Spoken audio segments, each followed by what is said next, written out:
Hello students, आज का हमारा विषय है समांतर श्रेणी यानी अरिथमेटिक प्रोग्रेशन और इसे शॉर्ट फॉर्म में बोला जाता है एपी।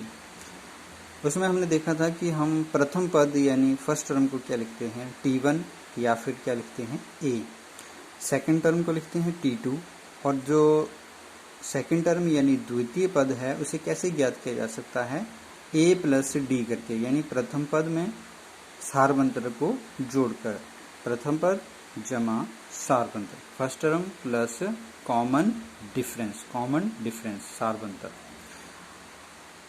तृतीय पद यानी थर्ड टर्म कैसे ज्ञात की जाती है, सेकंड टर्म T2 प्लस सारबंतर यानी कॉमन डिफरेंस।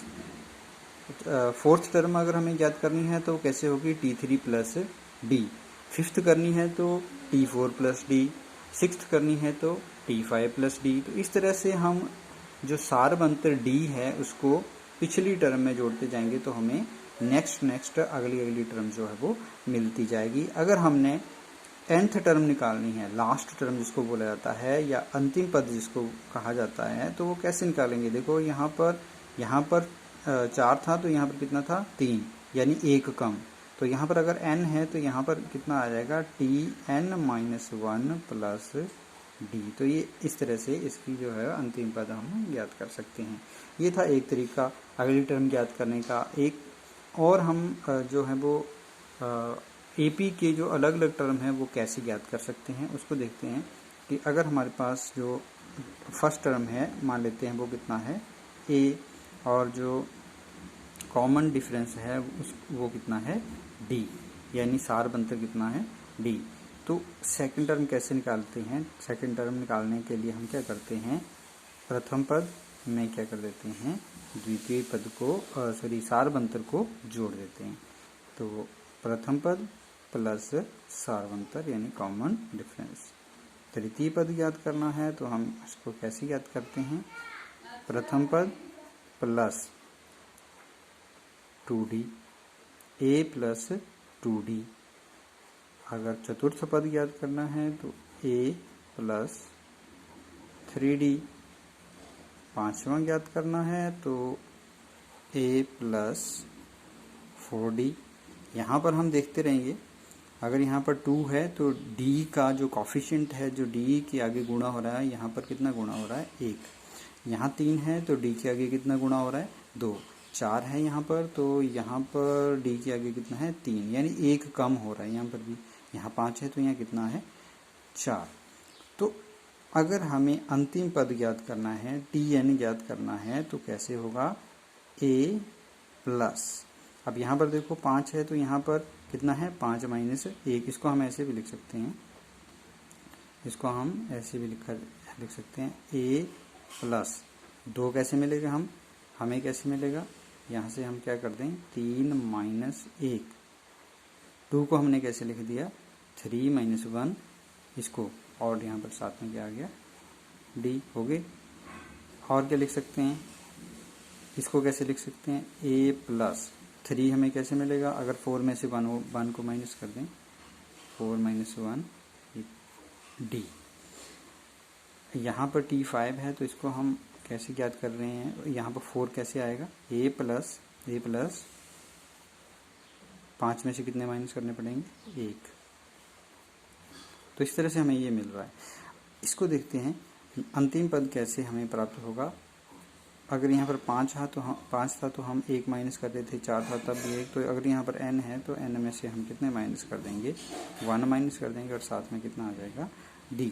तो हमारे पास जो AP बनता है वो कैसे क्या बनता है, AP जो हमारे पास प्रथम पद A है, द्वितीय पद क्या होगा A प्लस D ये वाला, तृतीय पद क्या होगा A प्लस 2D, चौथा पद क्या होगा A प्लस 3D, और ऐसे ही चलते जाएंगे। तो जो अंतिम पद होगा वो क्या बन जाएगा A प्लस n-1 D, जिसको कि हम अंतिम पद यानी कि लास्ट टर्म बोलते हैं।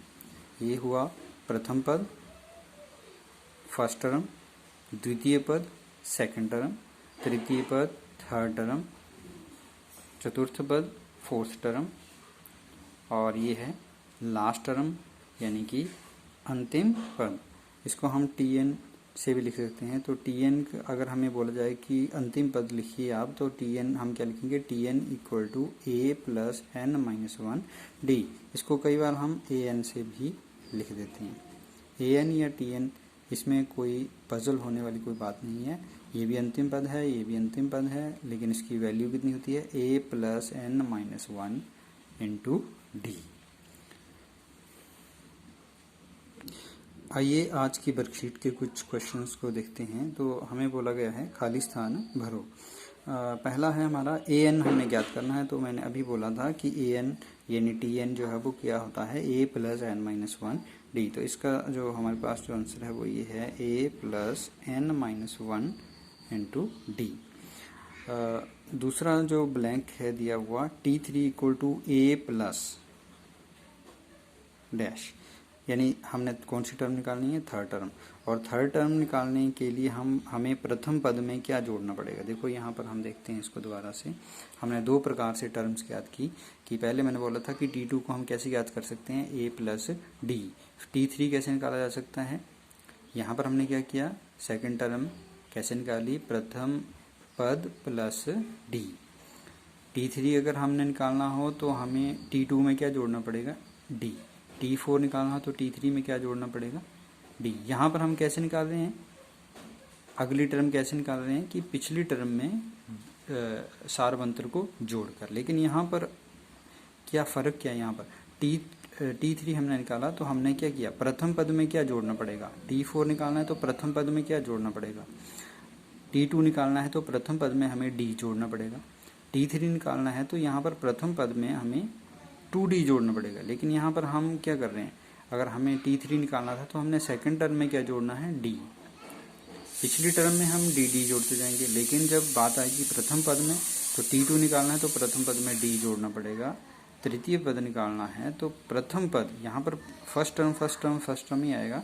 जब फर्स्ट टर्म आएगा तो सेकेंड टर्म के लिए हमें D जोड़ना पड़ेगा, T3 के लिए 2D, T4 के लिए 3D जोड़ना पड़ेगा प्रथम पद में, और T5 के लिए 4D। तो यहाँ पर हम देखते हैं कि अगर हमने तीसरी टर्म यानी T3 निकालना है तो हमें प्रथम पद में क्या जोड़ना पड़ेगा, यहाँ 3 लिखा है तो हमें कितना जोड़ना पड़ेगा, 3 में से 1 माइनस करके 2D।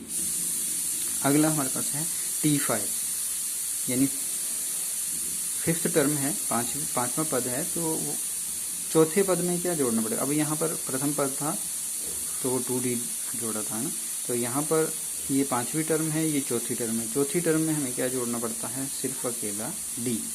तो हमें पांचवा जो है वो टर्म मिल जाएगा। यहाँ पर है 50वीं टर्म, 50वां पद। तो 50वां पद कैसे ज्ञात होगा, जबकि हमें किस में जोड़ना है, ए प्रथम पद में क्या जोड़ें कि हमें 50वां पद प्राप्त हो। तो प्रथम पद है तो हमें क्या कैसे करना पड़ेगा, ऐसे करना पड़ेगा। ये प्रथम पद वाला फार्मूला ये है, और जो टर्म्स वाला ये है कि T3 निकालना है तो पिछली टर्म में क्या जोड़ना पड़ेगा, D। T4 निकालना है तो थर्ड टर्म में क्या जोड़ना पड़ेगा, D। Tn निकालना है तो, है ना, ऐसे। तो यहाँ पर हम देखते हैं कि प्रथम पद वाला ये है कि प्रथम पद में T3 निकालना है तो प्रथम पद में क्या जुड़ेगा, यहाँ 3 है तो उसमें से 1 कम करके। तो यहाँ पर हमारे पास यहाँ पर कितना n कितना लिखा है, 50। तो यहाँ पर हम 50 में से 1 माइनस कर देंगे तो यहाँ पर कितना आ जाएगा, 49D। तो इस प्रकार से हम इन ब्लैंक्स को भरेंगे। फिर से देख लो कि ये है अंतिम पद। अंतिम पद का फार्मूला होता है a plus N minus one into d. T3 निकालना है, लेकिन कैसे निकालना है, अगर हमें प्रथम पद दिया है, प्रथम पद में क्या जोड़ें, तो हम प्रथम पद में कैसे जोड़ेंगे, 2D। T5 निकालना है, लेकिन हमें फोर्थ टर्म में क्या जोड़ना पड़ेगा, सिर्फ D। और जैसे हमने T7 निकालना है तो हमें T6 में क्या जोड़ना पड़ेगा, D। तब तो ऐसा सीधा हो जाएगा। लेकिन अगर हमने T7 निकालना है तो हमें प्रथम पद में क्या जोड़ना पड़ेगा, ये टर्म के हिसाब से। और यहाँ पर हमें जो प्रथम पद में क्या जोड़ना पड़ेगा, तो क्या करना, हमने 7 में से 1 माइनस करके 6D। ऐसे अगर हमें T9 निकालना है और यहाँ पर लिखा है T8 तो हमें यहाँ क्या लिख देंगे, D।